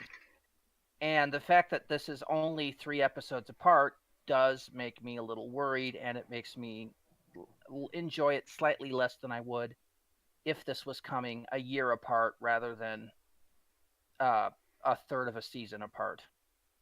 And because of that, I enjoyed it a bit less. So let's go to the voting. Thomas? Okay, considering I like this more than Rosa and I can't give higher than a 5, this gets a 5. All right. All right. Matt? I will say this is a marked improvement over last week's, and I believe last week I gave it a 3.5, so this is probably a 4. All right. Bill? I'm going to say I like this a little bit less than Rosa, although it's still pretty good. Rosa I gave a 4.5, so I'll give this one a 4. All right. Tim? This was a very good episode, and I had no problems with it, and I can't give it lower than Thomas, so I'll go to 5.2. All right. Well, I liked it better than I liked last week's episode, but I didn't like it as much as Rosa, which basically gives me the choice of giving it a 3.5. So, well, yeah, I mean, that's where my range is. So between everybody, that averages out to a 4.3. 4.3 flat, actually, which will put it fairly high up.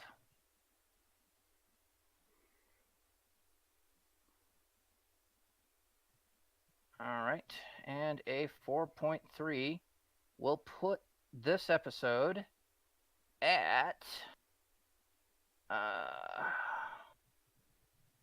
Oh, there it is, 66. yes, 66 out of 269 episodes reviewed. It is on par with a bunch of stuff, including The Three Doctors, Nightmare in Silver, Ice Warriors, Dalek Invasion of Earth, The Web of Fear, Spearhead from Space, Waters of Mars, Ark in Space, 10th Planet, The Unquiet Dead, etc. It is better than The Power of Krull, Hellbent, Frontier in Space, Destiny of the Daleks, The Mind Robber Legopolis, The Time Meddler, Mind of Evil, etc., and not as good as Terror of the Zygons, Husbands of River Song, Face the Raven, The Time Warrior, The 11th Hour, etc. So there we go. 66 out of 269. That's all we have to say about Demons of the Punjab. All right, we've raised a lot of points about comparing different things and social commentary. So I definitely think everybody watching this on YouTube, after you subscribe, should go ahead and comment your thoughts on some of these issues. Don't forget to also follow us on Twitter, and you can also follow us on Facebook.com/unearthlypodcast and Twitter.com/unearthlypod. All right, so on next week's episode, the Doctor gets a package that asks her for her assistance at Kerblam. Is that written by Reginald? I think so. And starring... I think I have the list in front of me. It is written by Pete McTighe. Okay, Pete McTighe, that's right. And starring Jodie Whittaker as the Doctor. And suddenly my document's frozen. All right. Toshin Cole is Ryan Sinclair, Mandeep Gill is Yasmin Khan, and Bradley Walsh is Graham O'Brien. We'll see you next week. Good night. See you then. Good night.